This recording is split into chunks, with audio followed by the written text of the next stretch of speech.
सर्वशक्तिमान परमेश्वरका वचनहरूको वाचन संग्रह।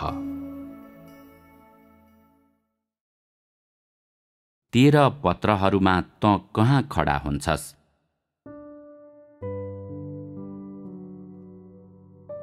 बाइबलको नयाँ करारमा पावलका 13 पत्रहरू छन्।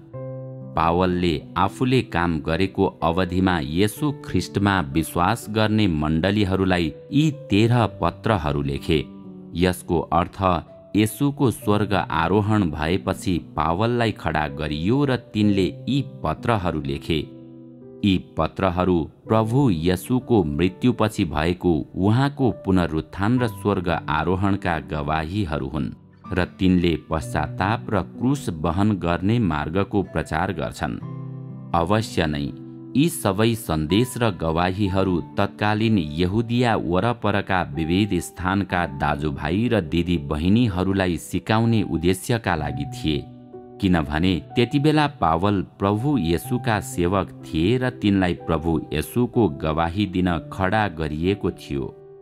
पवित्र आत्माको कामको हरेक अवधिमा उहाँका विविध काम गर्न अर्थात् परमेश्वर स्वयंले पूरा गर्नुहुने कामलाई जारी राख्न प्रेरितहरूको काम गर्नका लागि धेरै मानिसहरू खडा गरिएका थिए।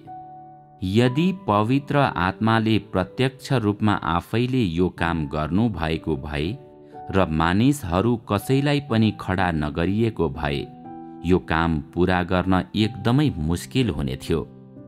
यसरी पावल त्यस्तो व्यक्ति बने जसलाई दमस्कसतर्फ जाने बाटोमा प्रहार गरियो र जसलाई त्यसपछि प्रभु येशूको गवाही दिनको लागि खडा गरियो। तिनी येशूका 12 चेलाहरू बाहेकका एक प्रेरित थिए।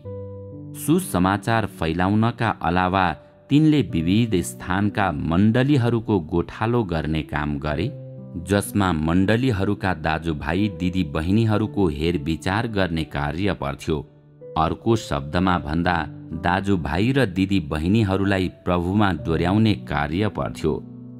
पावलका गवाही भनेको प्रभु येशूको पुनरुत्थान र स्वर्ग आरोहणको तथ्यलाई सर्वविदित तुल्याउनु र मानिसहरूलाई पश्चाताप गर्न, स्वीकार गर्न र क्रूसको मार्गमा हिँड्न सिकाउनु थियो। तिनी येशू ख्रिस्टका त्यतिबेलाका एक गवाही थिए। पावलका 13 पत्रलाई बाइबलमा प्रयोग गर्नका लागि छनौट गरिएको थियो। तिनले ती सबै 13 पत्रहरू विविध स्थानका मानिसहरूको विभिन्न स्थितिहरूलाई सम्बोधन गर्नको लागि लेखे। तिनले ती पत्रहरू लेख्नको लागि पवित्र आत्माद्वारा प्रेरणा पाए र तिनले सबैतिरका दाजुभाइ दिदी बहिनीहरूलाई प्रेरितको स्थानबाट अर्थात् प्रभु येशूको सेवकको दृष्टिकोणबाट सिकाए। तसर्थ पावलका पत्रहरू अगमवाणीहरू वा सोझै दर्शनहरूबाट आएका थिएनन्, बरु तिनले गरेका कामबाट आएका थिए। ती पत्रहरू त्यति अनौठा छैनन्, न त ती अगमवाणीहरू जति बुझ्न नै अप्ठ्यारा छन्। तिनलाई केवल पत्रहरूको रूपमा लेखिएको छ र तिनमा न त अगमवाणीहरू न त रहस्यहरू नै समावेश गरिएका छन्। तिनमा निर्देशनका सामान्य शब्दहरू मात्रै समावेश छन्। तिनका धेरै शब्दहरू मानिसहरूले टिप्न वा बुझ्न गाह्रो हुन सक्छ, तापनि ती केवल पावलका आफ्नै व्याख्या र पवित्र आत्माको अन्तर्दृष्टिबाट आएका हुन्। पावल एक प्रेरित मात्र थिए। तिनी प्रभु येशूद्वारा प्रयोग गरिएका सेवक थिए, अगमवक्ता थिएनन्। विभिन्न ठाउँहरूमा जाने क्रममा तिनले मण्डलीका दाजुभाइ र दिदी बहिनीहरूलाई यी पत्रहरू लेखे, वा तिनी बिरामी परेको बेला तिनले खास रूपमा जाने भनी सोचेका तर जान नसकेका मण्डलीहरूलाई यी पत्रहरू लेखे। यसरी नै तिनका पत्रहरूलाई मानिसहरूले राखे र पछि भावी पुस्ताले तिनलाई सङ्कलित गरे, व्यवस्थित पारे र बाइबलमा 4 सुसमाचारको पछाडि राखे। अवश्य नै तिनले लेखेका सबै सर्वोत्कृष्ट पत्रहरू छनौट गरी तिनीहरूले एक सङ्गालो तयार पारे। यी पत्रहरू मण्डलीहरूका दाजुभाइ र दिदी बहिनीहरूको जीवनको लागि लाभदायक थिए र खास गरी ती तिनको जीवनकालमा अत्यन्तै प्रसिद्ध थिए। जब पावलले ती पत्रहरू लेखे, तिनको उद्देश्य दाजुभाइ र दिदी बहिनीहरूलाई अभ्यासको मार्ग पत्ता लगाउन सक्षम तुल्याउने आत्मिक कृति लेख्नु वा आफ्ना अनुभवहरू व्यक्त गर्नको लागि आत्मिक जीवनी लेख्नु थिएन। तिनले लेखक बन्नको लागि पुस्तक लेख्न चाहेका थिएनन्।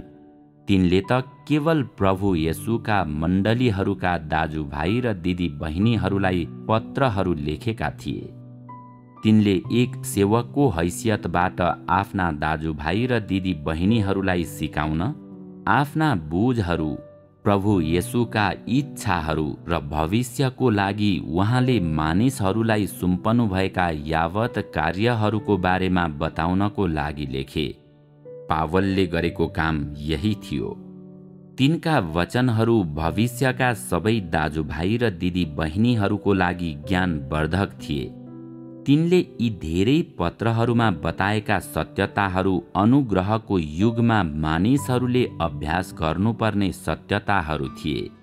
त्यसैले यी पत्रहरूलाई पछिल्ला पुस्ताहरूले नयाँ करारमा राखे।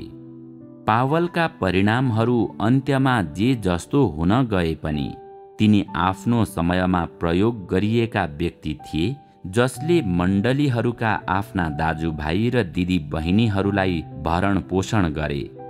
तिनको परिणाम तिनको सारका साथै तिनलाई सुरुमा प्रहार गरिएको घटनाद्वारा निर्धारित भयो। तिनले त्यो समयमा ती वचनहरू बोल्न सके किनभने तिनको साथमा पवित्र आत्माको काम थियो र यही कामको कारण पावलले मण्डलीहरूको लागि बोझ बोकेका थिए। यसरी तिनले आफ्ना दाजुभाइ र दिदी बहिनीहरूलाई भरण पोषण प्रदान गर्न सके। तथापि केही निश्चित विशेष परिस्थितिहरूको कारण पावल व्यक्तिगत रूपमा मण्डलीहरूमा काम गर्न जान सक्दैनथे। त्यसैले तिनले प्रभुमा रहेका आफ्ना दाजुभाइ र दिदी बहिनीहरूलाई अर्ती दिनको लागि पत्रहरू लेखे। सुरुमा पावलले प्रभु येशूका चेलाहरूलाई दुःख दिए, तर येशूको स्वर्ग आरोहण भएपछि अर्थात् पावलले ज्योति देखेपछि तिनले येशूका चेलाहरूलाई दुःख दिन छाडे। त्यसपछि प्रभुको मार्गको खातिर सुसमाचार प्रचार गर्ने सन्तहरूलाई कहिल्यै दुःख दिएनन्। पावलले येशूलाई उज्यालो ज्योतिको रूपमा आफू कहाँ देखा पर्नु भएको देखेपछि तिनले प्रभुको आज्ञा स्वीकार गरे र यसरी तिनी पवित्र आत्माले सुसमाचार फैलाउन प्रयोग गर्नुभएको एक व्यक्ति बने। त्यति बेला पावलको काम आफ्ना दाजुभाइ र दिदी बहिनीहरूलाई सहायता र भरण पोषण प्रदान गर्नु मात्र थियो। तिनी आफ्नो करियर बनाउन वा साहित्यिक कृति लेख्न, समस्या समाधानको अन्य बाटो अन्वेषण गर्न वा मण्डलीहरूका मानिसहरूलाई तिनीहरूले नयाँ प्रवेश पाउन सकुन् भनी डोर्याउनको लागि बाइबल बाहेकका अन्य मार्ग पत्ता लगाउन चाहने मानिसहरू जस्ता थिएनन्। पावल यस्ता व्यक्ति थिए जसलाई प्रयोग गरिएको थियो। आफूले गरेका कार्यहरूमा तिनले केवल आफ्नो कर्तव्य निर्वाह गरिरहेका थिए। यदि तिनले मण्डलीहरूको लागि बोझ नबोकेका भए तिनले आफ्नो कर्तव्य बेवास्ता गरेको भनेर मानिन्थ्यो। यदि कुनै प्रकारको विध्वंसकारी घटना घटेको भए वा मण्डलीमा त्यहाँका मानिसहरूमा असामान्य स्थिति पैदा गराउने किसिमको कुनै धोकाको घटना घटेको भए तिनले आफ्नो काम उचित रूपमा सम्पन्न गर्न नसकेको भनेर मान्न सकिन्थ्यो। यदि कुनै कामदारले मण्डलीप्रतिको बोझ वहन गर्छ र आफ्नो क्षमताले भ्याए अनुसार सर्वश्रेष्ठ रूपमा पनि काम गर्छ भने त्यसले उक्त व्यक्ति योग्य अर्थात् प्रयोग गर्न सकिने कामदार हो भन्ने प्रमाणित गर्छ। यदि कुनै व्यक्तिले मण्डलीप्रति कुनै बोझको अनुभूति गर्दैन र तिनीहरूको काममा कुनै पनि नतिजा हासिल गर्दैन र तिनीहरूले डोर्याएका अधिकांश व्यक्तिहरू कमजोर छन् वा तिनीहरू पतित समेत हुन्छन् भने त्यस्तो कामदारले आफ्नो कर्तव्य पूरा गरेको हुँदैन। यस रूपमा पावल अपवाद थिएनन्, त्यसकारण तिनले मण्डलीहरूको हेरविचार गर्नु पर्थ्यो र तिनका दाजुभाइ र दिदी बहिनीहरूलाई बारम्बार पत्रहरू लेख्नु पर्थ्यो। यसरी मात्रै तिनले मण्डलीहरूलाई भरण पोषण गर्न र तिनका दाजुभाइ दिदी बहिनीहरूलाई हेरचाह गर्न सक्थे। यस तरिका मार्फत मात्र मण्डलीहरूले तिनीबाट भरण पोषण र गोठालोपन प्राप्त गर्न सक्थे। तिनले लेखेका पत्रहरूका वचनहरू एकदमै गहन थिए, तर ती पत्रहरू तिनले पवित्र आत्माको अन्तर्दृष्टि प्राप्त गरिसकेको अवस्थामा तिनका दाजुभाइ र दिदी बहिनीहरूलाई लेखिएका थिए र ती पत्रहरूमा तिनले आफ्ना व्यक्तिगत अनुभवहरू र तिनले अनुभूति गरेको बोझलाई समेटेका थिए। पावल पवित्र आत्माले प्रयोग गर्नुभएको व्यक्ति मात्रै थिए र तिनका पत्रहरूको विषयवस्तुभित्र तिनका व्यक्तिगत अनुभवहरू छरिएर रहेका थिए। तिनले गरेको कामले एक प्रेरितको कामलाई मात्र प्रतिनिधित्व गर्छ। पवित्र आत्माले प्रत्यक्ष रूपमा गर्नुभएको कामलाई प्रतिनिधित्व गर्दैन र यो ख्रिस्टको काम भन्दा भिन्न पनि छ। पावलले आफ्नो कर्तव्य मात्र निर्वाह गरिरहेका थिए, त्यसकारण तिनले प्रभुमा आफ्ना दाजुभाइ र दिदी बहिनीहरूलाई आफ्नो जिम्मेवारीका साथसाथै आफ्ना व्यक्तिगत अनुभवहरू र अन्तर्दृष्टिद्वारा भरण पोषण गरे। पावलले आफ्ना व्यक्तिगत अन्तर्दृष्टि र बुझाइ प्रदान गरेर केवल परमेश्वरको आज्ञाको कामलाई अघि बढाइरहेका थिए। यो पक्कै पनि परमेश्वर स्वयंले प्रत्यक्ष रूपमा गर्नुभएको काम थिएन। यसरी पावलको काममा मण्डलीहरूको कामप्रतिको मानव अनुभव अनि मानव दृष्टिकोण र बुझाइको मिश्रण थियो।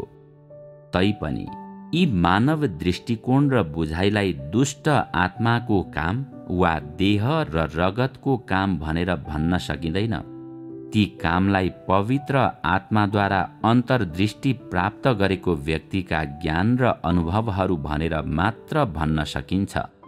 यसबाट मैले के भन्न खोजेको हुँ भने पावलका पत्रहरू स्वर्गबाट आएका होइनन्। ती पवित्र छैनन् र पवित्र आत्माद्वारा बोलिएका वा व्यक्त गरिएका हुँदै होइनन्। ती केवल मण्डलीहरूप्रति पावलको बोझको अभिव्यक्ति मात्र हुन्। यसो भन्नुको मेरो उद्देश्य तिमीहरूलाई परमेश्वरको काम र मानिसको काम बीचको भिन्नता बुझाउनु हो। परमेश्वरको कामले परमेश्वर स्वयंलाई प्रतिनिधित्व गर्छ, जबकि मानिसको कामले मानिसका कर्तव्य र अनुभवहरूलाई प्रतिनिधित्व गर्छ। कसैले पनि परमेश्वरको सामान्य कामलाई मानिसको इच्छाको रूपमा र उहाँको अलौकिक कामलाई परमेश्वरको इच्छाको रूपमा लिनु हुँदैन। यस अलावा कसैले पनि मानिसको उच्च प्रवचनलाई परमेश्वरका वाणीहरू वा स्वर्गबाट आएका पुस्तकहरूको रूपमा लिनु हुँदैन। यस्ता सबै दृष्टिकोणहरू नीतिपरक हुँदैनन्। पावलका 13 पत्रहरूको चिरफार गरेको सुनेपछि धेरै मानिसहरूले पावलका पत्रहरू पढ्नु हुँदैन र पावल भयानक रूपमा पापी मान्छे थिए भनी विश्वास गर्छन्। धेरै मानिसहरू यस्ता पनि छन् जो सोच्छन् कि मेरा वचनहरू संवेदनाहीन छन्। पावलका पत्रहरू सम्बन्धी मेरो लेखाजोखा सही छैनन् र ती पत्रहरूलाई मानिसका अनुभव र बोझहरूको अभिव्यक्तिको रूपमा लिन सकिँदैन। तिनीहरू विश्वास गर्छन् कि तिनलाई परमेश्वरका वचनहरूको रूपमा लिइनुपर्छ।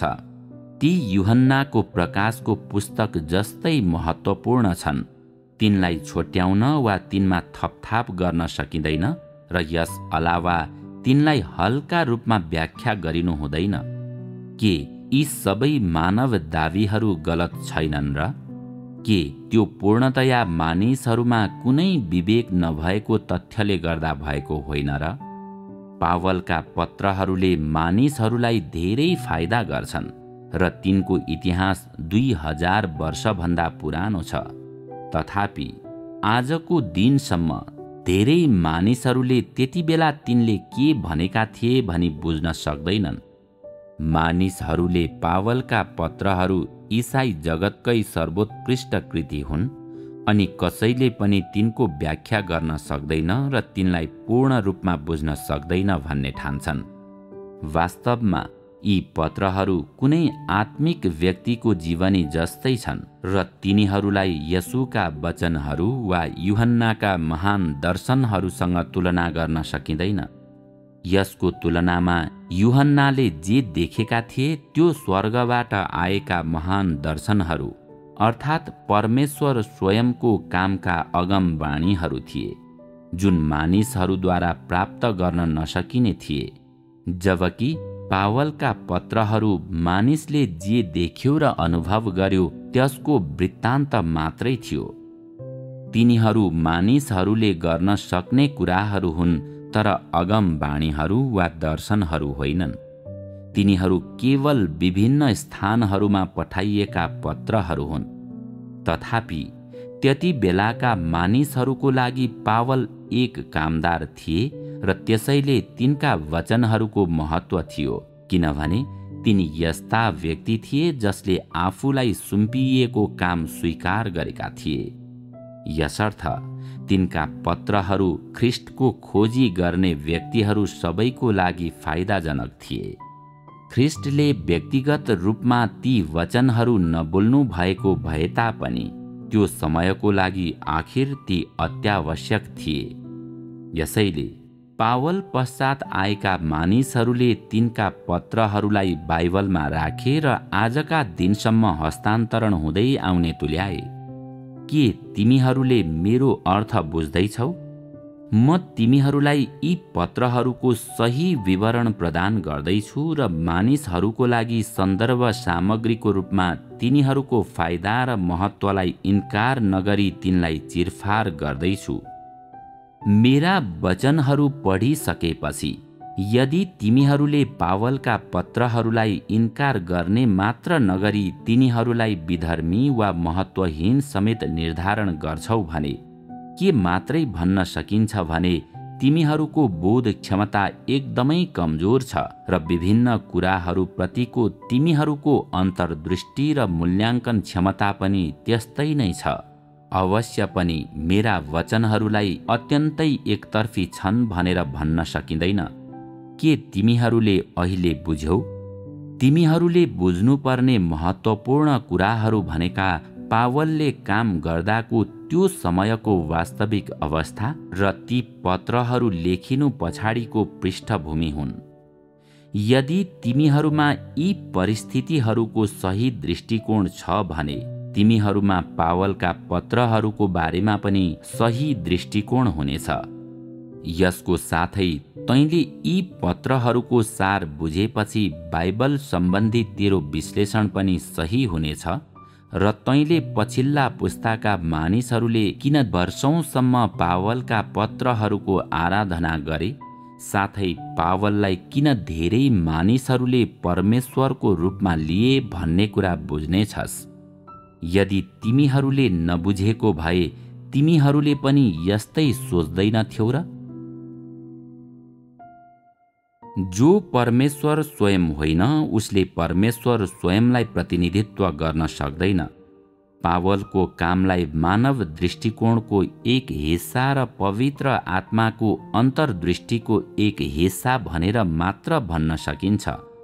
पावलले यी पत्रहरू मानव दृष्टिकोणबाट पवित्र आत्माको अन्तर्दृष्टिद्वारा लेखे। यो दुर्लभ कुरा होइन। त्यसकारण तिनका वचनहरूमा केही मानव अनुभवहरू मिश्रित हुनु अपरिहार्य थियो र तिनले पछि गएर आफ्ना दाजुभाइ र दिदी बहिनीहरूलाई भरण पोषण र साथ प्रदान गर्न आफ्नै व्यक्तिगत अनुभवहरूको प्रयोग गरे। तिनले लेखेका यी पत्रहरूलाई जीवन अध्ययनको रूपमा वर्गीकरण गर्न सकिँदैन, न त तिनलाई जीवनी वा सन्देशको रूपमा वर्गीकरण नै गर्न सकिन्छ। यस अलावा ती पत्रहरू न त मण्डलीहरूद्वारा अभ्यास गरिने सत्यताहरू थिए न त मण्डलीका प्रशासनिक विधिहरू नै थिए। बोझ बोकेको एक व्यक्तिको रूपमा अर्थात् पवित्र आत्माले काम सुम्पिनु भएको व्यक्तिको रूपमा यो तिनीहरूले गर्नै पर्ने काम मात्र हो। यदि पवित्र आत्माले मानिसहरूलाई खडा गर्नु भएर तिनीहरूलाई बोझ बोक्न लगाउनुहुन्छ तर तिनीहरूले मण्डलीको कामको जिम्मा लिँदैनन् र यसको काम कारबाही राम्रोसँग सञ्चालन गर्न सक्दैनन् वा यसका यावत समस्याहरूलाई चित्त बुझ्दो रूपमा सुल्झाउन सक्दैनन् भने यसले ती मानिसहरूले आफ्नो कर्तव्य उचित रूपले पूरा गरेनन् भन्ने प्रमाणित गर्छ। त्यसकारण एक प्रेरितले आफ्नो कामको सिलसिलामा पत्रहरू लेख्न सक्नु त्यति रहस्यमय कुरा होइन। यो त तिनीहरूको कामको हिस्सा हो। तिनीहरू यसो गर्नु बाध्य थिए। पत्रहरू लेख्नुको तिनीहरूको उद्देश्य जीवन अध्ययन वा आत्मिक जीवनी लेख्नु थिएन र निश्चय पनि यो कुरा सन्तहरूको लागि अप्ठ्यारोबाट बाहिर निस्कने अर्को मार्ग खुला गर्नको लागि थिएन। बरु तिनीहरूले त आफ्नो कार्यभार पूरा गर्न र परमेश्वरको वफादार सेवक हुनको लागि यसो गरेका थिए ताकि परमेश्वरले तिनीहरूलाई सुम्पिनु भएको कामको सन्दर्भमा तिनीहरूले उहाँलाई लेखा दिन सकुन्। तिनीहरूले आफैले आफ्नो लागि र आफ्ना दाजुभाइ र दिदी बहिनीहरूको लागि जिम्मेवारी लिनु पर्थ्यो र तिनीहरूले आफ्नो काम राम्ररी गर्नु पर्थ्यो र मण्डलीको काम कारबाहीलाई हृदयभित्र राख्नु पर्थ्यो। यी सबै कुरा तिनीहरूको कामको हिस्सा मात्र थिए। यदि तिमीहरूले पावलका पत्रहरूको बारेमा बुझाइ हासिल गर्यौ भने तिमीहरूसँग पत्रुस र यूहन्ना दुवैका पत्रहरूको बारेमा पनि सही विचार र विश्लेषण हुनेछ। तिमीहरूले फेरि कहिल्यै पनि यी पत्रहरूलाई पवित्र र उल्लङ्घन गर्न नसकिने स्वर्गबाट आएका पुस्तकहरूको रूपमा लिने छैनौ। तिमीहरूले पावललाई परमेश्वरको रूपमा लिनु त परै जाओस्। आखिर परमेश्वरको काम मानिसको काम भन्दा फरक छ र यस अलावा उहाँका अभिव्यक्तिहरू कसरी तिनीहरूका जस्तै हुन सक्छन्। परमेश्वरसँग उहाँको आफ्नै विशेष स्वभाव छ जबकि मानिससँग उसले पूरा गर्नुपर्ने कर्तव्यहरू हुन्छन्। परमेश्वरको स्वभाव उहाँका कामहरूमा व्यक्त हुन्छ जबकि मानिसको कर्तव्य उसको अनुभवहरूमा समाविष्ट हुन्छ र उसको खोजहरूमा व्यक्त हुन्छ। यसैले कुनै कुरा परमेश्वरको अभिव्यक्ति हो कि मानिसको अभिव्यक्ति हो भन्ने कुरा गरिएको कामद्वारा नै स्पष्ट हुन्छ। परमेश्वर स्वयंद्वारा यसको व्याख्या गरिनु आवश्यक छैन, न त यसमा मानिसले गवाही बन्ने प्रयास गर्नु नै आवश्यक छ। यस अतिरिक्त यसको लागि परमेश्वर स्वयंले कुनै मानिसलाई दमन गर्न आवश्यक पर्दैन। यो सबै प्राकृतिक प्रकाशको रूपमा आउँछ। न त यो जबरजस्ती हुने कुरा हो न त यो मानिसले हस्तक्षेप गर्न सक्ने कुरा नै हो।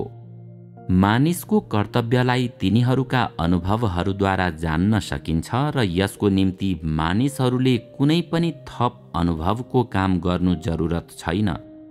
मानिसको सारा सार तिनीहरूले आफ्नो कर्तव्य निर्वाह गर्दा प्रकट हुन्छ, जबकि परमेश्वरले आफ्नो काम गर्दा आफ्नो अन्तर्निहित स्वभाव व्यक्त गर्न सक्नुहुन्छ।